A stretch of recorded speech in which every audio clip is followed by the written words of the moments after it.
Hello all, hope you're all having a great Tuesday. So today we're going to talk about hormonal imbalances and gut health, the causes, the symptoms, and a couple of ways that we can combat them.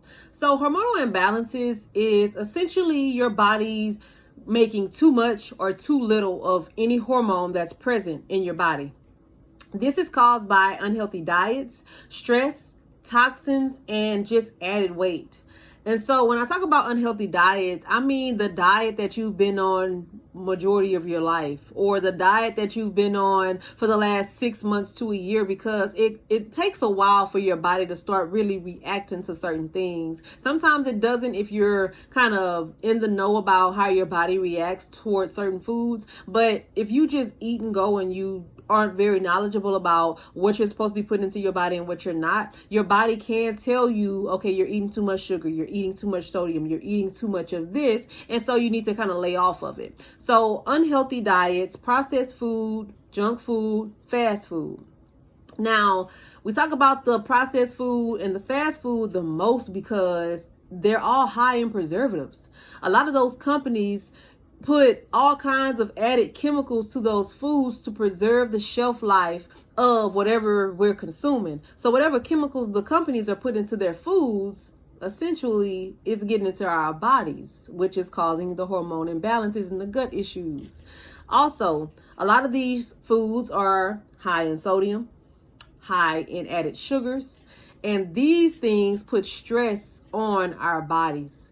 They also contain certain chemicals like phthalates, which is a chemical that disrupts your hormones, MSG, which enriches the food's flavor, artificial food coloring, high fructose corn syrup, and artificial sweeteners. And that's just to name a few of the added chemical ingredients that are in these foods. And honestly, you can tell if you get a box off of the shelf in any grocery store and you look at the ingredients list, a lot of the times it'll tell you high fructose corn syrup, added sugars. It'll tell you everything that you want to know. And like I said previously, it's just that we don't look at those labels to see what's in that food that we're eating, but we have to be mindful. Xylitol is an artificial sweetener that I have researched, and it's been known to be detrimental to animals. So if it's detrimental to animals and it's in a lot of our foods, imagine what it's doing to us. So yeah, it's a lot of chemicals in these foods that we just don't even know of because it tastes so good a lot of the times. But these chemicals can be disruptive to our blood sugar. It can cause estrogen imbalances. There can also be pesticides when it comes to our fruit, because especially if you're not washing them, you're consuming the pesticides, you're consuming those toxins. And then the packaging that the food comes in, the plastic, all of the packaging. If you have a glass bowls at home, try to transfer your foods from the plastic to the glass bowls. Those are added toxins as well. So there are toxins in the food, there are chemicals in the food, and it's really just about us being mindful, because really, you're never going to be 100% just free from all of it, especially as they manipulate and mess with the food. We just have to be mindful of the choices that we're making. So also BPAs, which are found in the packaging, just being exposed to any types of chemicals, it's pretty bad, y'all. Medications that you're on that's only masking the illnesses and not curing whatever's going on with you, we have to get off of those medications, because a lot of those medications are very hurtful and harmful toward our gut lining. And alcohol consumption, birth control pills, patches, shots, all of the things that they make to tell you that it's good for you or it's helping your body, it's really causing more damage. It's doing more damage than it's doing good. So you have to kind of start weaning yourself off of those things because it's not good for you. I'm going to talk about milk for a second, because milk, of course, we've all grown up on just regular milk. A lot of the cows can be pumped with hormones and antibiotics that we are not aware of, which is why a lot of our kids have, ADHD and all kind of other things. Yes, another topic for another day. But looking at what they're putting into these animals, the farm-raised seafood, the antibiotics and the hormones that they're putting into the farm-raised seafood, that type of stuff is getting into our body, into our system, and it's causing disruptions within us. And how you know that you're having some type of hormonal imbalances: brain fog, fatigue, hot flashes, a lot of hot flashes, any type of heavy or abnormal cycles, acne, a lot of headaches, bloating. If you can tell that you have a cyst or a fibroid and it's just causing you intense pain around your menstruation time, and any time that you have pain or back pain or aches that's just not normal, you probably have some type of hormone imbalance in your body. And it's from the food, the milk, whatever you've eaten over time, or something that you put on your skin that seeped down into your skin and was able to get into your bloodstream, So it could be anything environmental, but majority of the time it's what we consume. And hormonal imbalances and gut health kind of go hand in hand, because your gut causes a lot of complications when it comes to hormonal imbalances too. The function of it is to produce vitamins and maintain a healthy immune system. So if it can't produce the proper vitamins to get to your body because of what you're eating, then that can cause your hormones to be out of whack. So looking at the supplements for the hormonal imbalances, and then we'll go into a little bit more so of the gut health. Hormonal imbalance supplements that I stand by, there's 3 of them: ashwagandha, maca root, and also Vitex chaseberry. So ashwagandha, it is majority of the time it comes in a powder form, but it's an evergreen shrub that releases hormones into your body. It improves focus, stress, and energy, and also strength. And it helps to rebalance your reproductive cycle, essentially. Now, maca root, which is a Peruvian root, also comes in a powder form majority of the time, but it's like the same thing as ashwagandha. Only thing is, this one promotes more health balance, and it will help more so to balance your hormones a little bit better. It's more of a superfood, and it reduces your cravings, and it also just relieves a lot of menopause symptoms. A lot of people take ashwagandha and maca powder together, and it just kind of helps to combat those ailments a little quicker and more effectively. Vitex chaseberry, which I've only seen it in a pill form, like supplements, but I'm pretty sure they'll have it in powdered form as well. But Vitex chaseberry is the fruit of a tree. It relieves menopause symptoms. It helps relieve acne. It helps your mood, constipation, bloating, reduces any type of inflammation, rebalances your hormones. It also alleviates the symptoms of fibroids and the symptoms of having any cysts that are affecting your menstrual cycle. It also, and this is a big one, it can shrink and or maintain fibroids and cysts over time.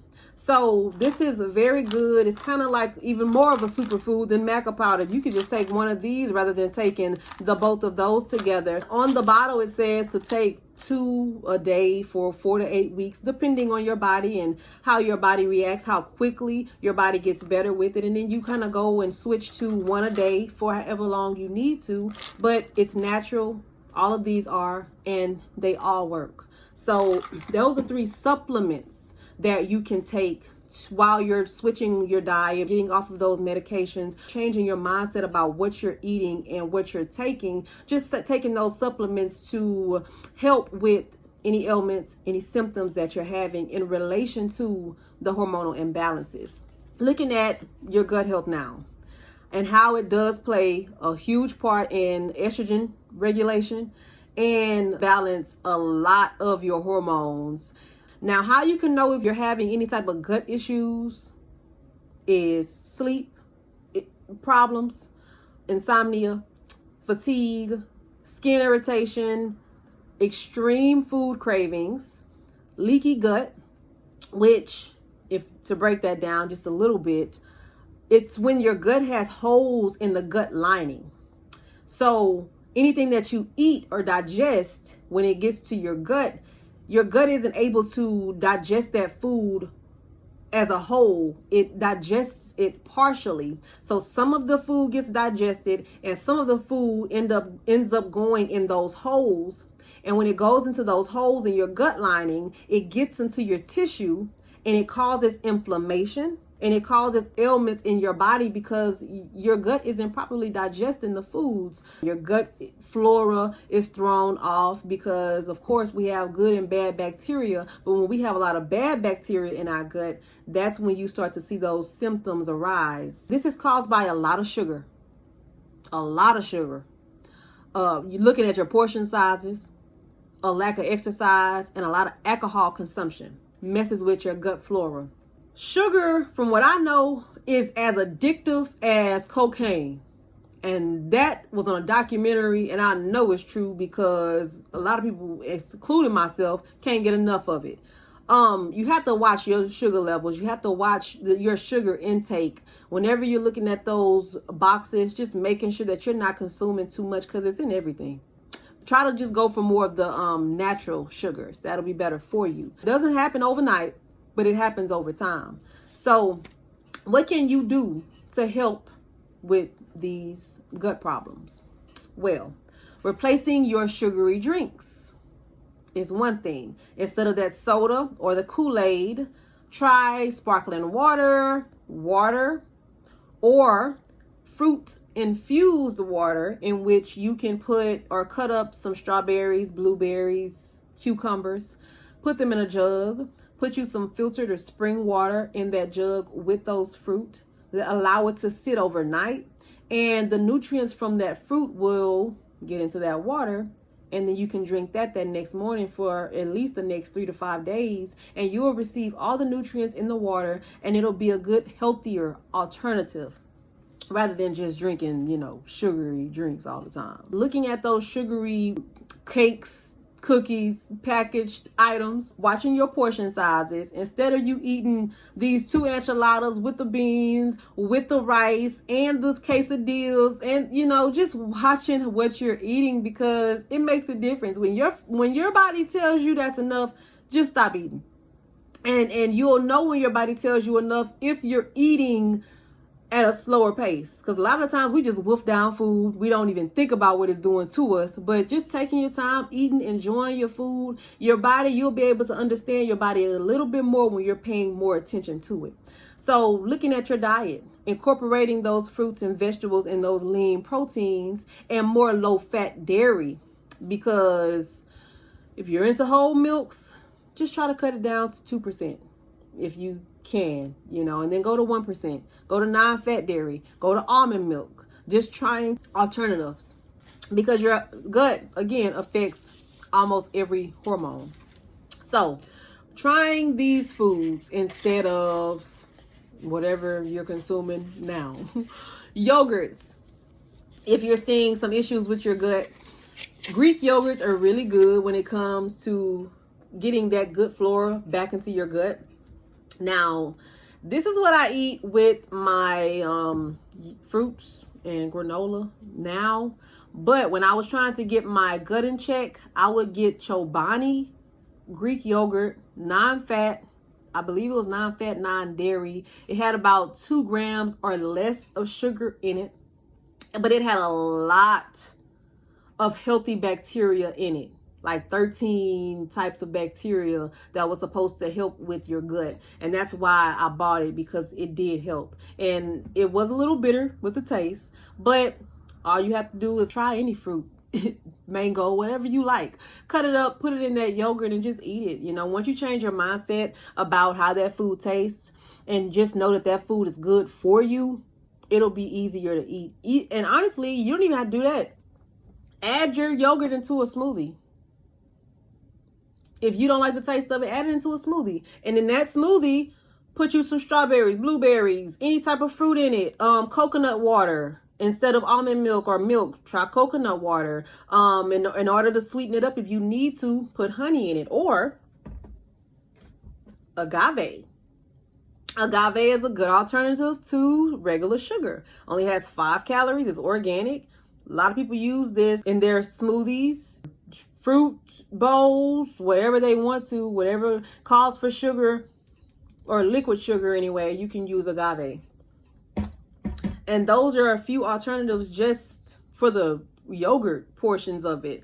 Trying to just eat more pickles and fermented foods, cultured foods, sourdough breads. Try to incorporate more asparagus, bananas, garlic, and whole grain into your diet. That'll help with those gut symptoms if you're having any. Also, kombucha, which is a tea. It's sold at most major grocery stores, but it's probably more so in like the healthier section aisle, but it'll probably be refrigerated because it has to stay refrigerated at all times. It is a fermented tea. It could be a fermented black or fermented green tea. And a lot of the times that it does have a little bit of sugar in it because that's just the way they ferment it, but it's good for you. It has a lot of good bacteria in it. And that's another thing that can combat the bad bacteria in your stomach. Kimchi is another fermented food. Now, kimchi, at first, when I heard about kimchi, I thought it was some type of bitter something that I wasn't going to like, but it's just a pickled cabbage. That's it. And they sell it in like this jar at the grocery store, but it's going to be, again, in like a refrigerated section because it has to stay cold. But it's a pickled cabbage that's just sold in this jar, and it's been fermented, and it has a lot of good bacteria in it. And to be honest, I used to throw it on top of my salads, and I still do because it's good. You can incorporate it any way you want to. I mean, you can even pickle your own cabbage if you really want to. So just using whatever you have at home to make the difference in your gut is beneficial.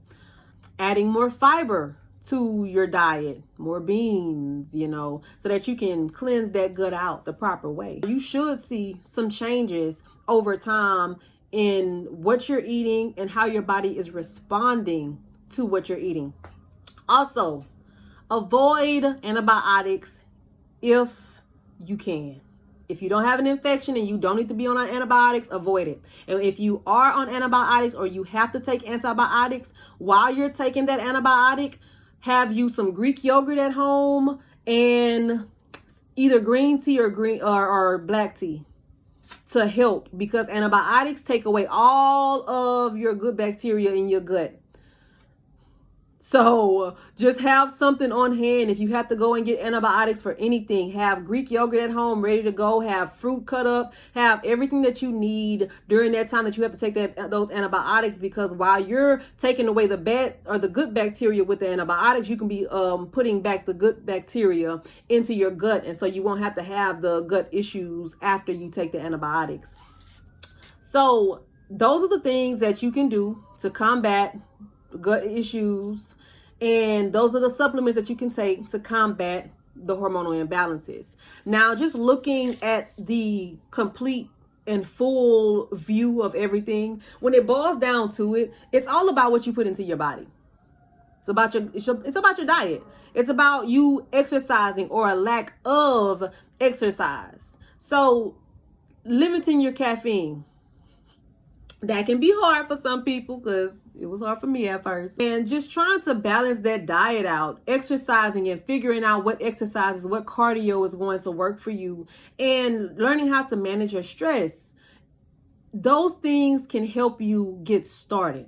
You start with this process, start to get it right, because you can start right now. If you're going to the grocery store tomorrow, perfect time to start. If you're going to the grocery store on Sunday, hey, get ready to go ahead and, okay, we're not going to go down the processed aisles. We're going to stay on the outskirts of the grocery store.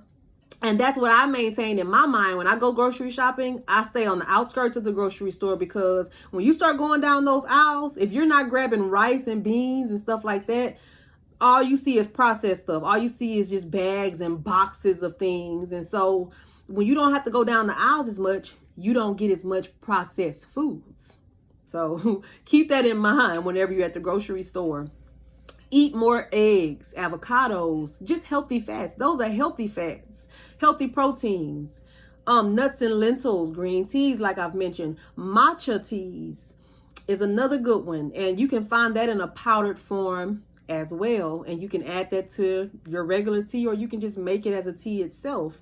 Looking at low sugar intakes, looking at low sodium options, and just drinking more water so that you can flush that gut out and help to rebalance those hormones on your own without any medications whatsoever. So let's minimize the processed foods, the need to go out and eat at any fast food restaurants, and just start somewhere.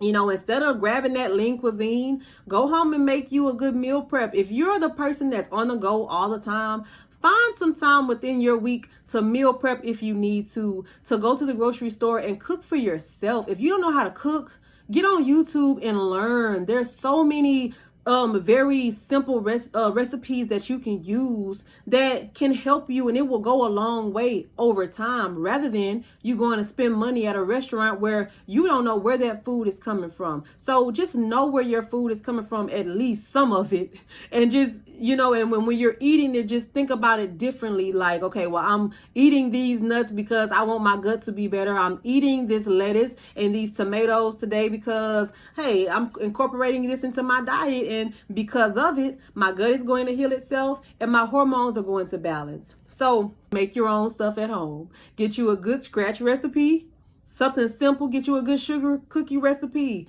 that has 5 ingredients. Go home and make your own cookies. Now, because those sweet cravings are going to come, but at least if you have your own recipes at home, you won't have to deal with the processed sugars and the processed foods.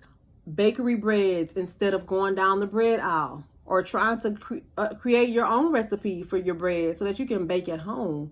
Any scratch-made snacks, scratch-made items are so much better than going to the grocery store and buying packaged items. And again, lastly, cook at home.